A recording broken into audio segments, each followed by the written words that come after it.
Welcome to Around the Table. I am your host, Vision Coach Alicia, and I am so excited this evening, as I am every Friday evening, to come on in and sit with you.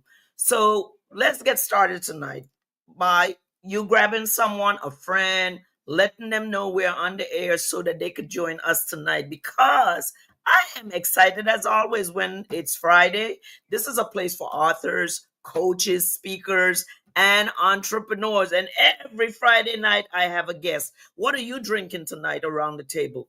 Well, tonight I'm drinking water. Just plain out water tonight, no tea, no anything special, because I want to sit with you for the next 35 minutes and have you enjoy this show. So, welcome again. I am your crystal clear vision coach, and every Friday night, I aim to bring you an exciting show. And guess what? Tonight is absolutely no different. And so, without any further delay tonight, I am going to bring up my guest. My guest tonight is, and here she comes. Hi, Altovise. How Hey, you doing?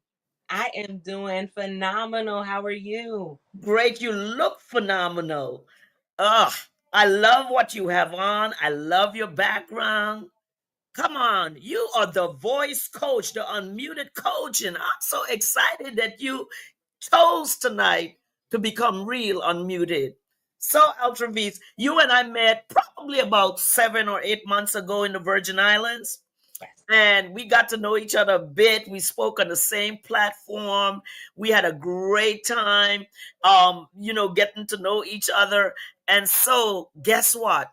Tonight, you are my first guest that is going actually on my new network with me. So, thank you for being my guest tonight as we join the CTR network. And you've become my first guest. So, we're going to celebrate tonight. Thank you. Thank you.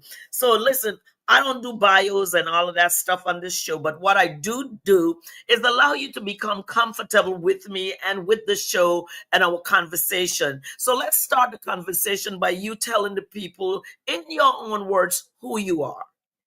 So there are so many different ways to be able to describe who I am. I am a mother, I'm an introvert, I'm an influencer, I'm a speaker and author, I was a podcaster. There's so many different things, right?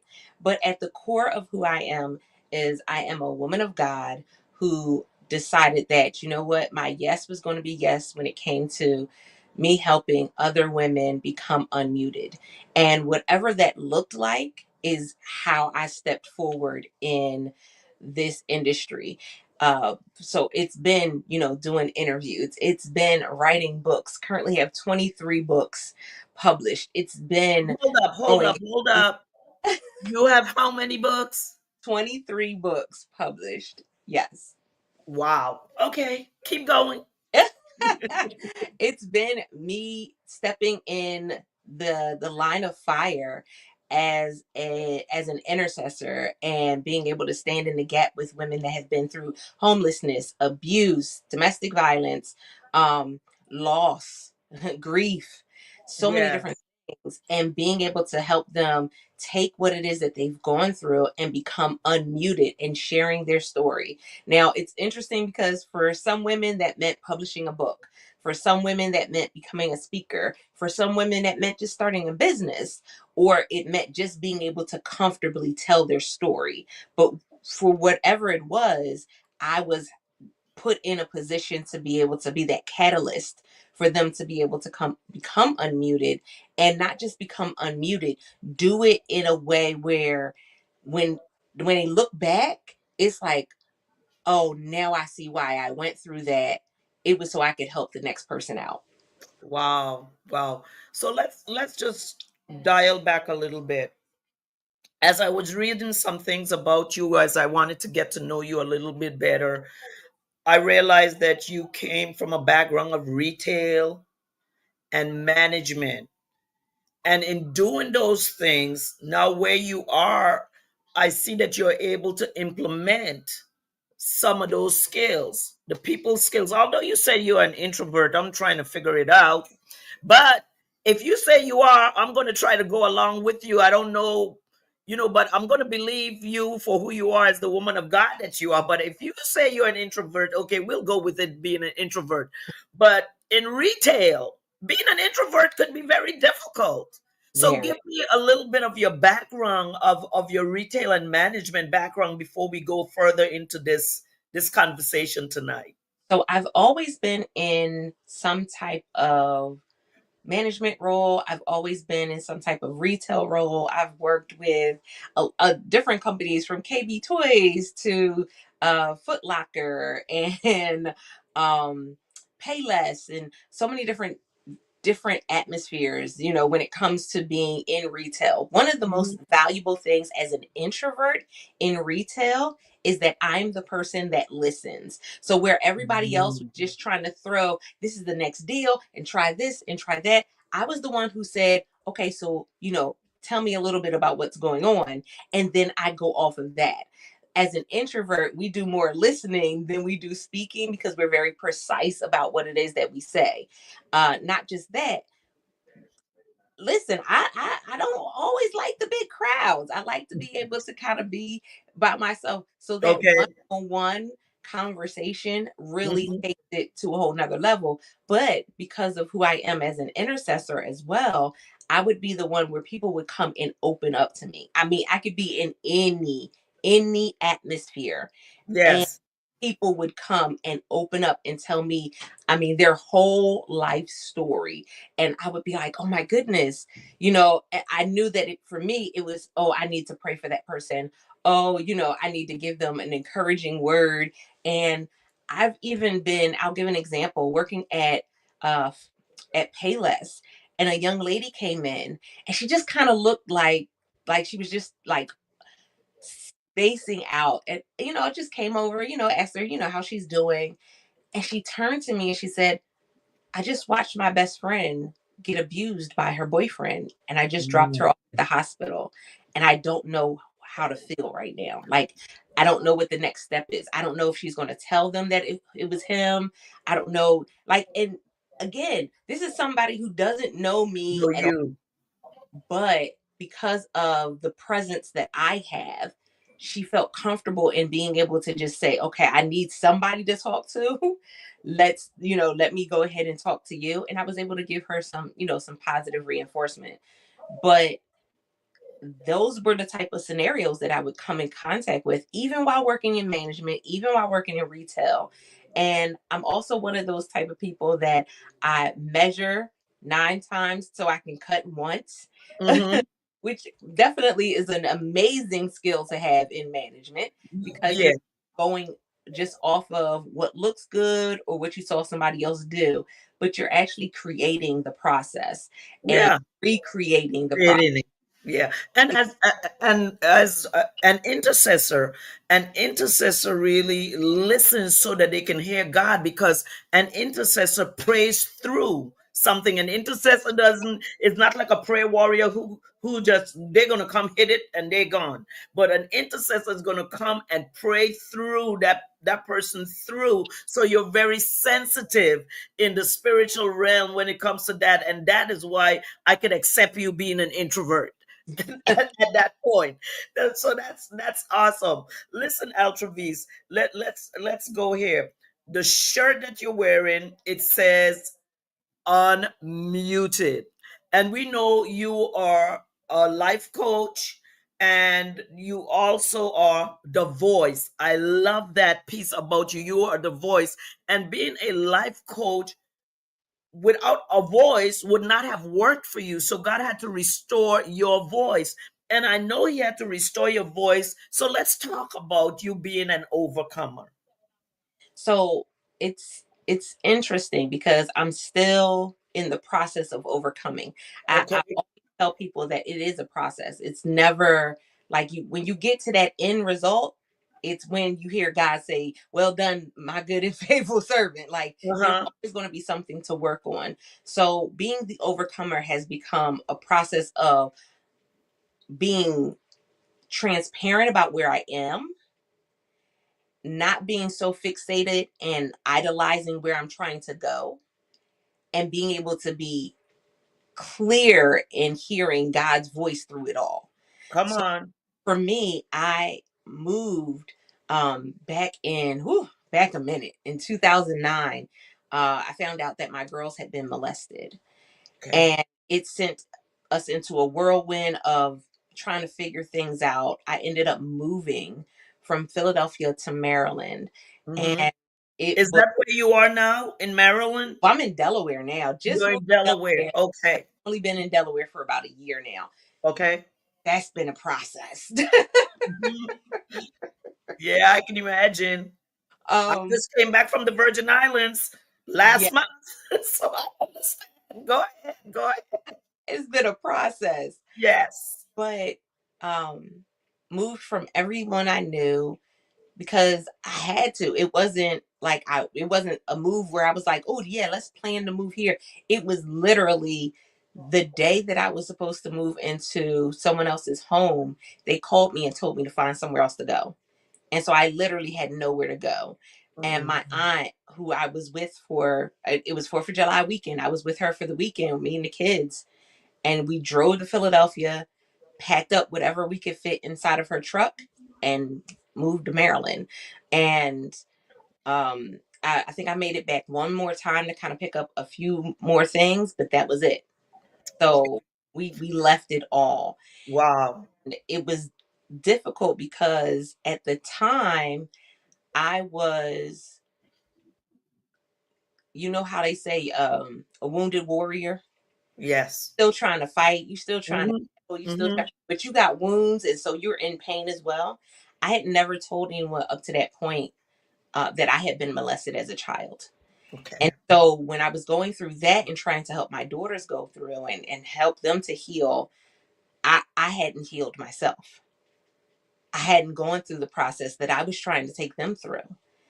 And so that was a struggle because you're trying to be mom, you're trying to be protector, provider, you're trying to be friend, to help them through this process. You're also trying to be enforcer, you're trying to be all of these things, teacher.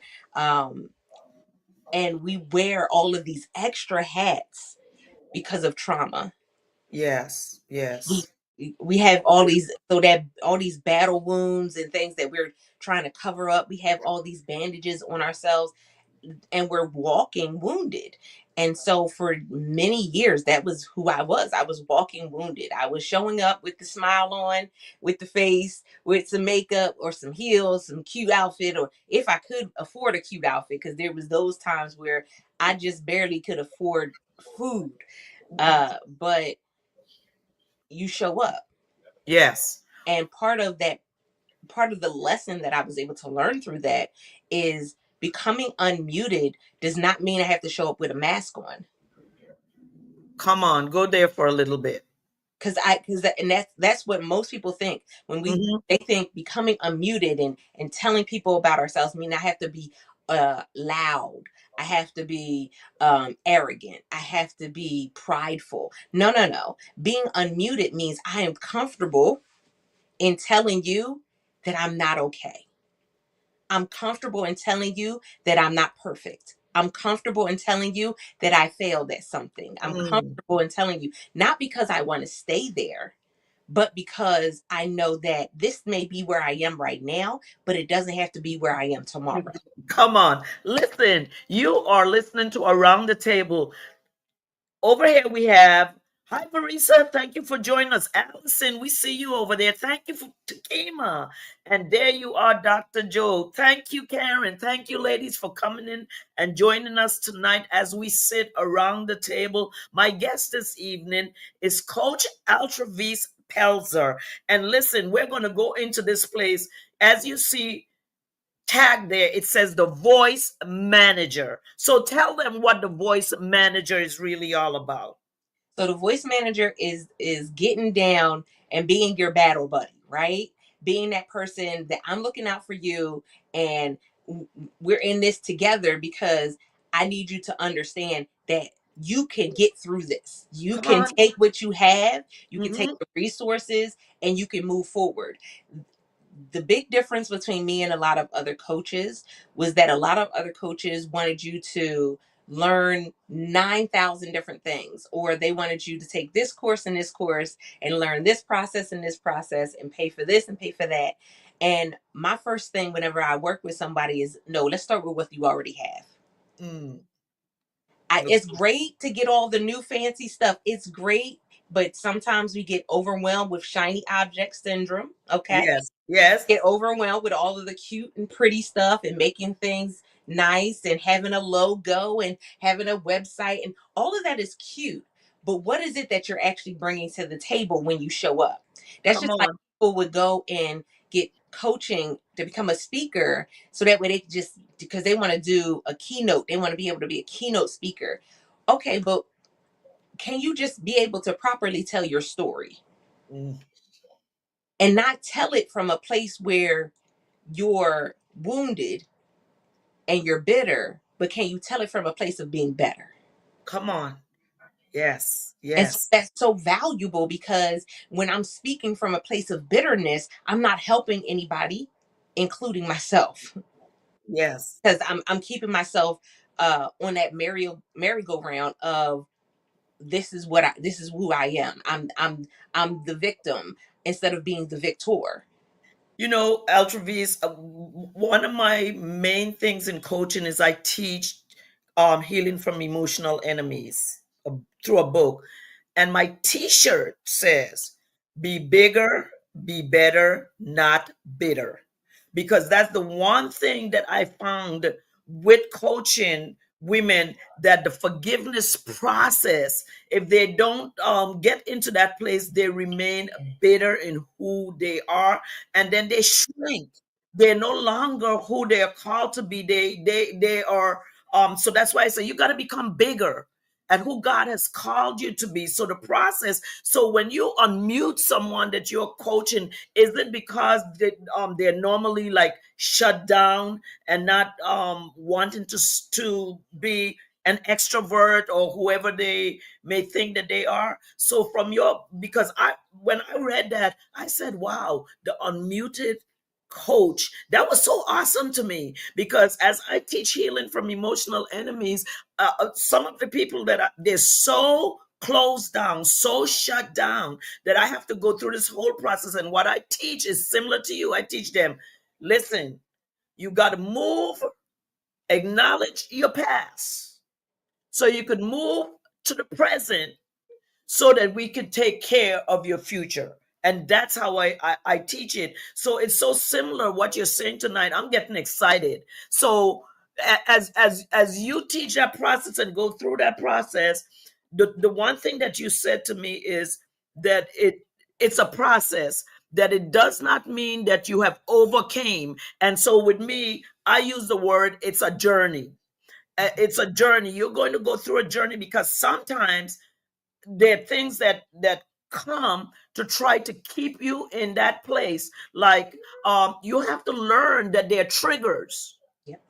and how to deal with them. So let's go to this place.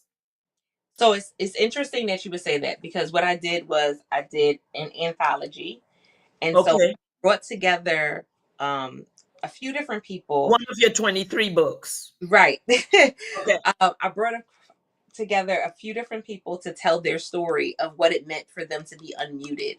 And Okay. one of them was a good girlfriend of mine who, at a young age, she was the witness to her mother's murder. Wow. Okay. And it was so interesting because it was something that, for a long time, she if she tried to talk about it, she would cry, or she would get emotional, she would get choked up. And so this was like her official moment of becoming unmuted with that story and sharing Yeah. Yeah. why, it took her, some time before she actually spoke up about what she saw. And that led to them finding the evidence, and them finding her mother, and them finding, them, arresting the person. And all of that was from her speaking up, but it took her some time to speak up, and why it took her some time to speak up. And that literally, that's the process of becoming unmuted. On a process. Wow. Do you remember Maya Angelou's story when she just stopped speaking for Yep. 5 years because of trauma. Trauma can put you in a place where you lose your voice. And sometimes people will not regain their voices if they don't have people like you who care, who are concerned, and they come to you. But you said something earlier. We've got to learn to meet people where they are. That with some things you don't need all the bells and whistles to do it. You do it gradually, and you make it become what it is supposed to become. Because I like doing one-on-ones, but they wear me out. Ugh.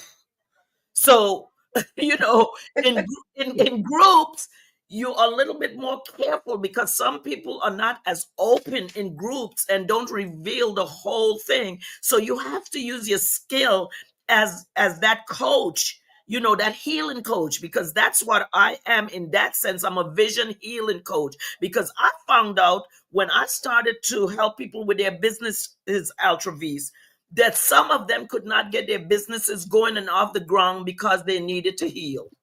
Yep. They could not function in their businesses because they had so much baggage. So my coach said, you need to combine both what you do. And once I started doing that, I'm starting to see a different set of results Mhm. that's coming now to women healing from emotional enemies who have taken and mine came through, my book came through a very emotional marriage of 9 years where, oh my gosh, by the time I was into my seventh year, I just started writing notes because I think I was living in I don't know, but I started writing notes.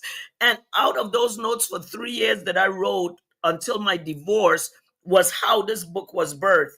And I made up in my mind, I am going to help other women because as I stopped, people were coming and asking me questions about things. And I said, wait a minute, I have had that experience. I've dealt with that. And that's when I knew that I had some value as a healing coach. So as an a muted coach, I'm going to ask you this because you said it, but I really want to understand.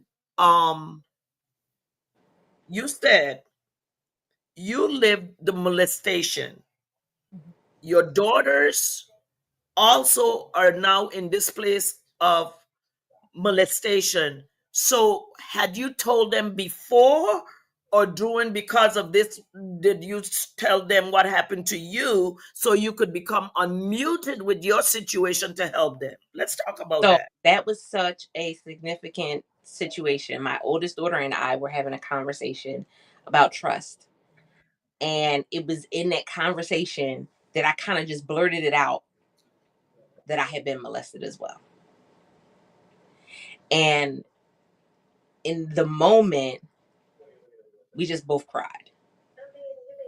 Because one of the things we forget is that sometimes the process is just being able to verbally speak whatever it is that you've been through.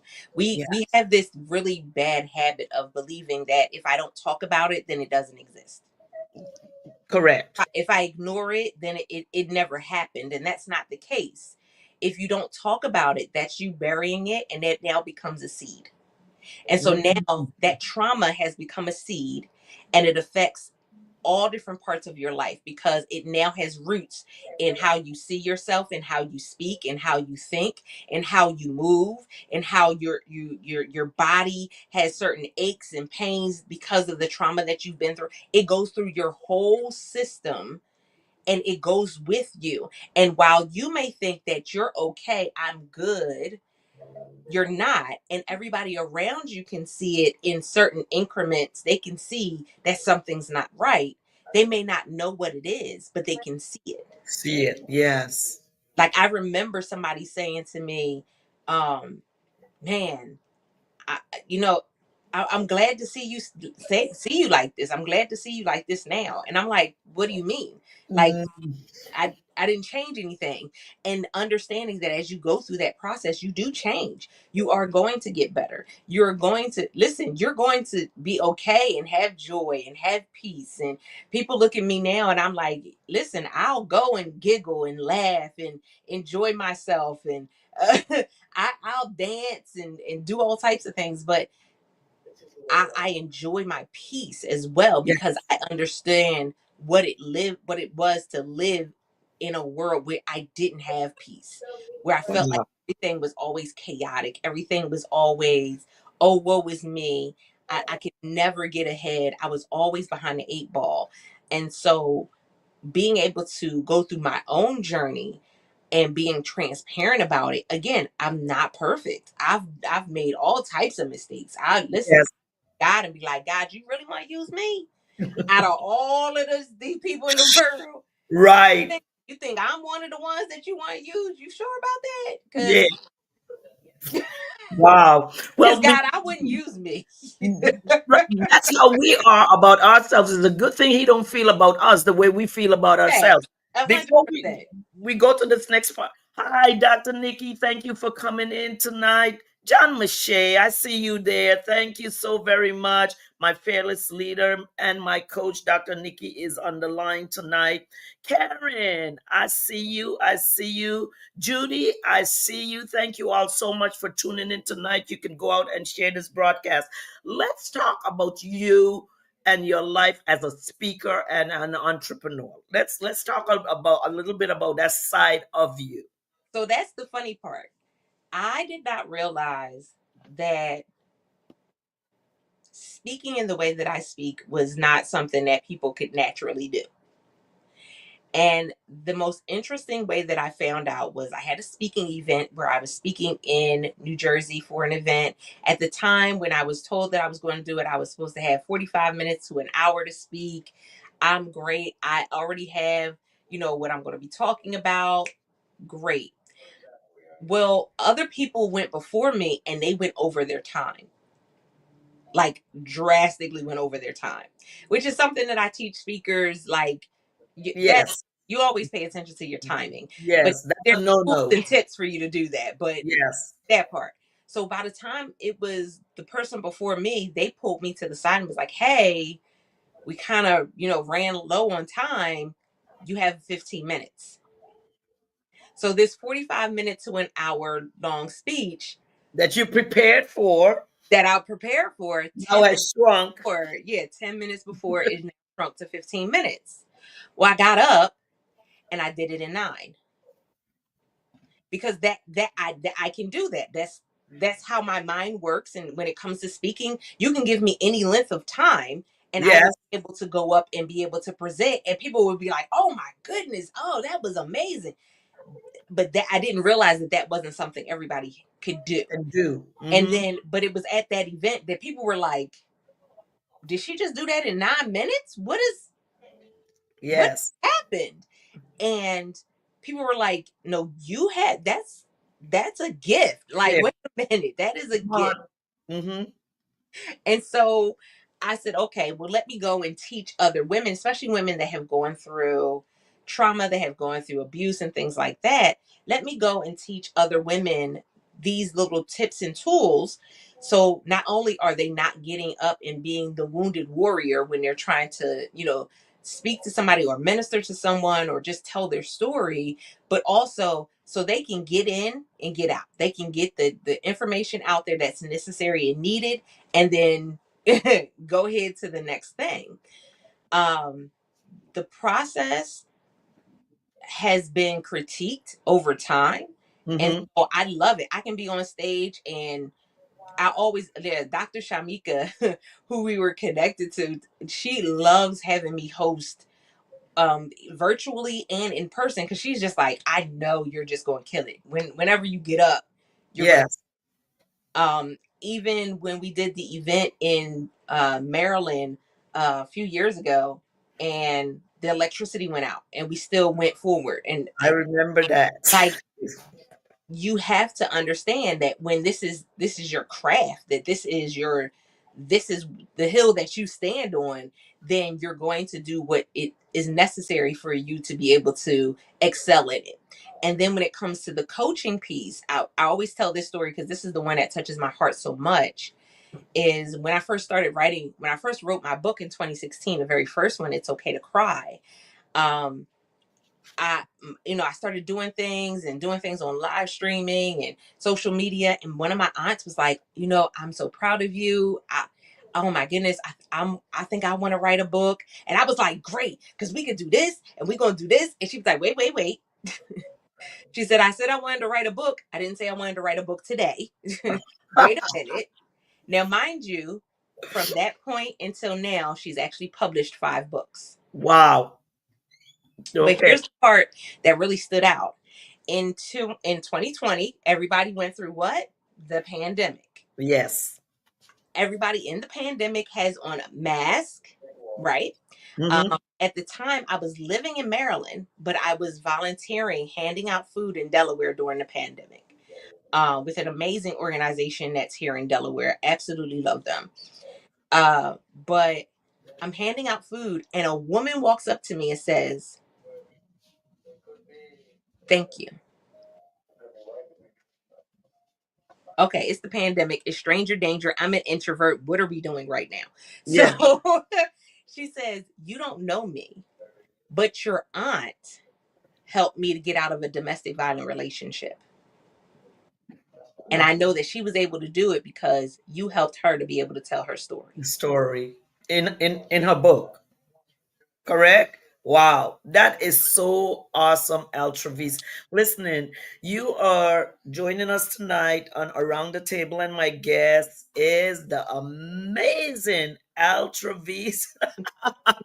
And she is a coach, and what she does is absolutely phenomenal. She's the voice manager. She helps you to become unmuted. So as we're listening to this story, let me see if there's any questions, because comments, yes, it becomes rooted deep within you when you speak. Yes. We've got to understand that some of us do things very naturally, while other people have to struggle to get it done.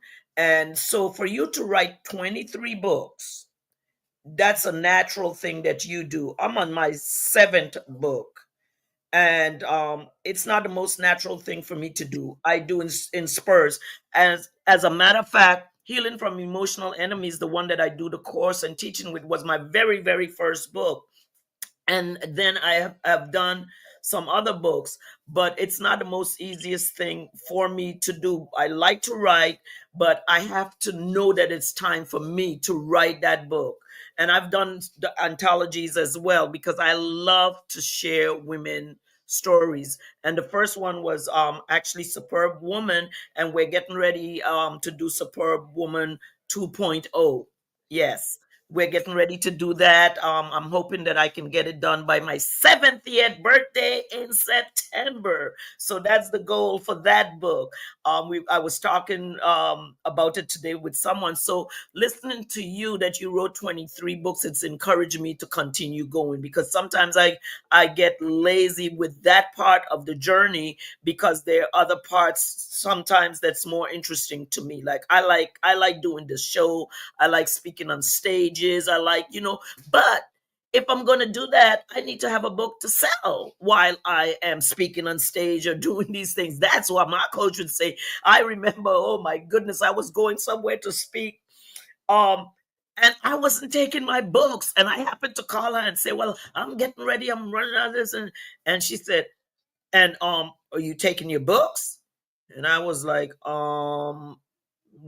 And she, let me tell you. And I took those books with me. And it was the best thing that I ever done. I was just rushing, wasn't even thinking, because I was in the moment of going to speak, not concentrating on going to compliment it. Hi, Pastor Hoban, I see you. Hi, Allison Curry. Thank you. She said she loves. And there is my other Dr. Connie Stewart. Thank you so much for coming in today. I see my cousin Jacqueline is in, Joycelyn is in here. Thank you, ladies, so much for sharing this time with us this evening as I speak with Coach Altravis. Now, I'm going to ask you this.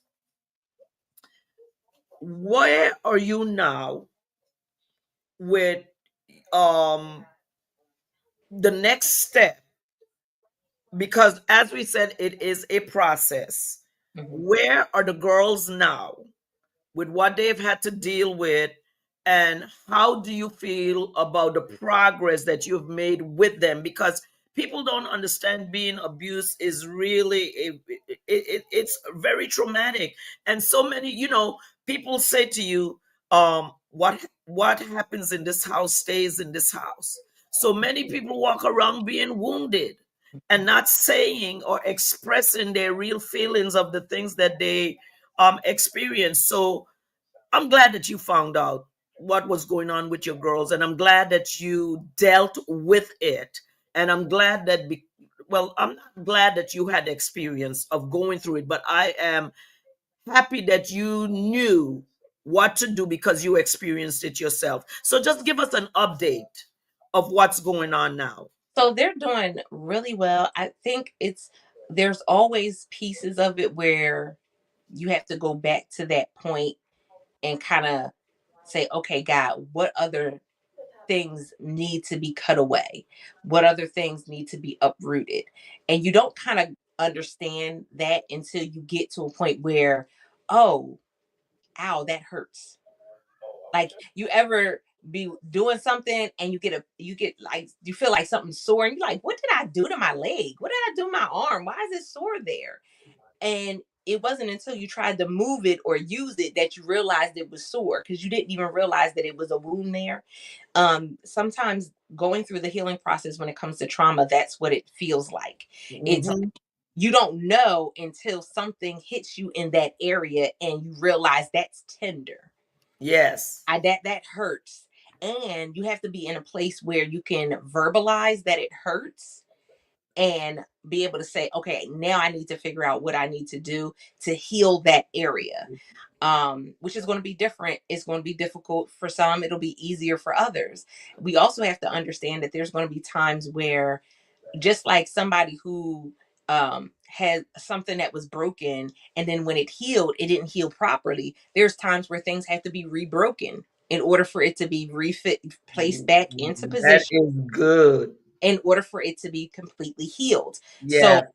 when we go through this process of overcoming our traumas and overcoming abuse, especially when it comes to domestic violence, when it comes to molestation and rape, it may not be the same for each person, because everybody's going to have different, pressure points, and your proximity to the situation is also going to be really different. So it depends on who it was that did the abuse, or the that molested you, or it depends on how it was handled, and who you felt like you could trust and who you felt like you couldn't trust. And so, all of those things are definitely pieces of the puzzle that comes together over time. And so I Hmm. love that they've been able to kind of go through and find those different pieces and start putting those pieces together on their own. And again, I'm not perfect. So there's points where I may have been the point where the trauma came from. And, I had to understand that, because we kind of think that we're, the perfect mom, the perfect wife, the perfect friend, the perfect this, the perfect Yes. that. We have that in our head that we're just the bee's knees. And the reality is no, you're human. You're Yeah. not perfect. Hmm. And sometimes you are the problem. Yeah. Yeah. Sometimes you are. So we have to come to grips with that. And I love that they're in a place where they're older now, so I can have different conversations with them and Yes. have that dialogue. I think that's going to be the biggest piece, especially uh, if you have that space to be able to have those type of dialogues and those conversations with people, then that's a valuable part of the healing process. So I've seen them, they graduate college, I mean, move to a different state, do all types, Yes. watching them do all types of things. My youngest daughter, she was just out of the country last year in Germany. I'm like, I've seen them do phenomenal things. No Okay. things. That's awesome. You know, Eltravis, I'm sitting here, and about a month and a half ago, maybe 2 months ago, I encountered a client with a very unique situation where in her entire family there was nothing but incest, just everywhere. And it prompted me to start to look into, so I'm now enrolled in a what's called a healing practitioner course that is an 11-month course, because I want to be able to speak to my clients on a whole new level. Because right now I tell them I'm not a therapist. I'm not trying to be a therapist. I don't want to be a therapist. But if I am more in tune with the healing process and can really ask the right questions, because when I started coaching this person and she started, I wanted to tell her, I don't want to coach you, because I was kind of like, I don't want to step over the line between a coach and a therapist. So I suggested to her, unless you sign up with a therapist, I cannot continue to coach you in this manner. So we have to learn our strengths, our weaknesses, our qualifications of who we are, even in this coaching business. Because a life coach, a vision coach, or whatever, we've got to learn when to pass the baton on to someone else, because we could do more damage than good if we think we are, we can solve every issue. So when once you became unmuted, now your journey is to help others become unmuted. I'm going to put your information on the screen for your website, as well as where people could email you if they would like. So I just want you to tell people where they can find your a few names of your books. The one that you just called was very, very interesting. Unmuted, and then you said a other book that was very interested. The Yes, one. very first one was It's Okay to Cry. And it's the process that I went through uh, going after finding out that my girls had been molested, and that whole transitional process, um, Mhm. and understanding the power in our tears, understanding what it means to cry out. And I literally go through the Bible and give you the instances of what it means to cry and what it means to cry out to God. Because it's one thing to cry and to, cry because you want sympathy, cry because you want somebody to support you, cry because in the moment it's just too much for you to handle. But not just cry, but understand that there's power in your tears and that God understands. So when we cry, it's not just to be able to have man pay attention to us and those around us, but it's crying out to God and understanding that God hears you and understands what you're going through. That was one of the most valuable pieces of it. And I love what you said as well, because I've been the coach that has told people, you need therapy. Like, let's go get some coaching. Coaching is cool, but let's get Yes. counseling. And what happened was in 2015, 2016, there was a big shift between people wanting to go to counseling versus coaching, and coaching Coaching. became more popular, so they just felt like they would just go to coaching. And because a lot of coaches really played into that emotional, There spiritual you go. um, Yes. piece, Yes. it made them feel comfortable there, when in all actuality they needed to be talking to a therapist. I A think counselor. now, within Yes. the last year or two, we've kind of shifted back to people going back to therapy. Hmm. And saw in that time span, there were therapists who shut their practices down and became a coach, a life coach. Come And on. it was like, no, we need you as a therapist, because there are people that need And, you. and the difference is, even with me, I have to understand when I am speaking as a pastor, as an apostle, to when I am speaking on a stage. As we have to understand the roles of being an entrepreneur. Yeah, we are in ministry and in business, but we've got to understand we are women in ministry Yes. that do business.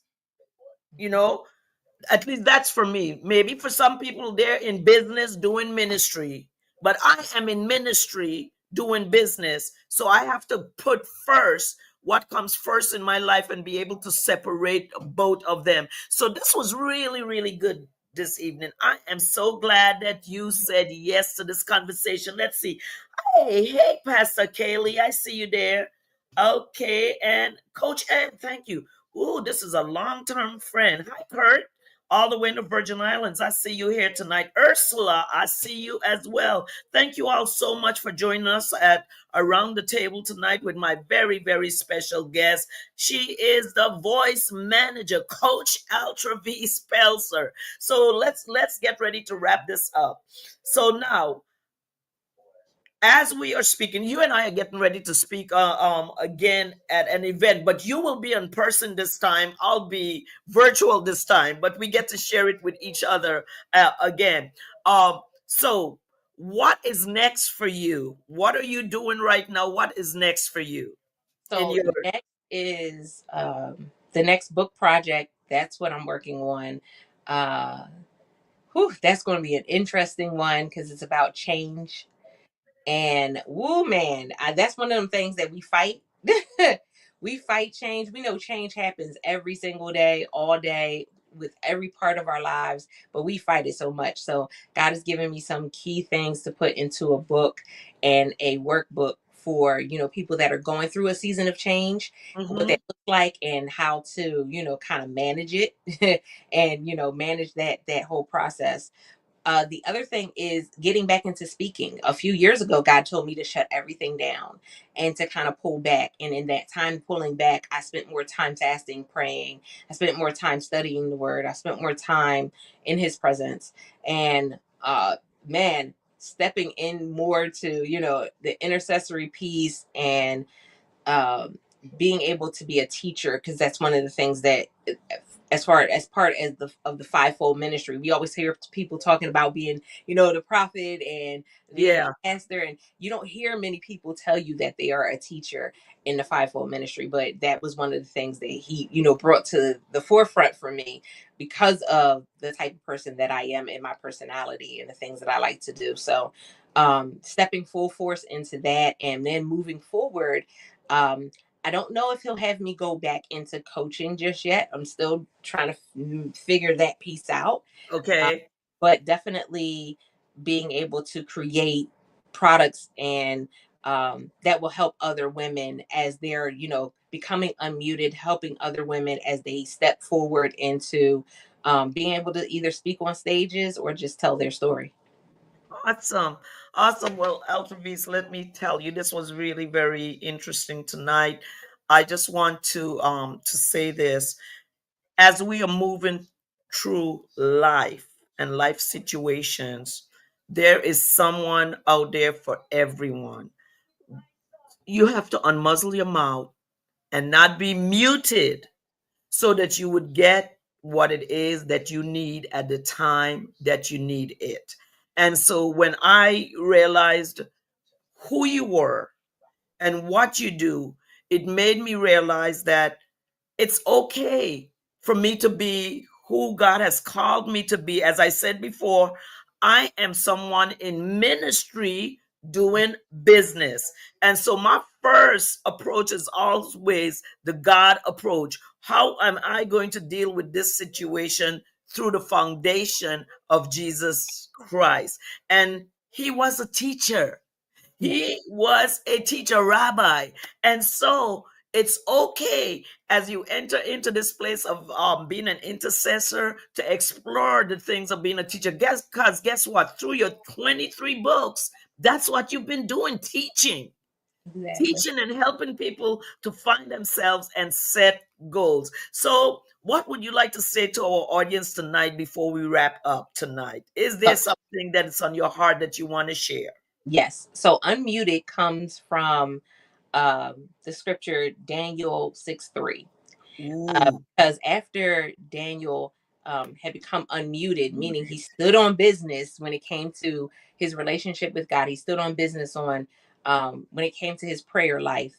Is verse 3 says, then this Daniel was preferred above the presidents and princes because an excellent spirit was in him, and the king thought to set him over the whole realm. And so becoming unmuted puts you in a position that no man can change because you've been unmuted for God. And so that opens up opportunities for you. So as you're moving forward in whatever it is that is your purpose for 2025, whatever it is your purpose for this second quarter, whatever it is your purpose for life, make sure that you're doing it according to that plan that God placed on the inside of you before he formed you in your mother's womb, Jeremiah 29:11.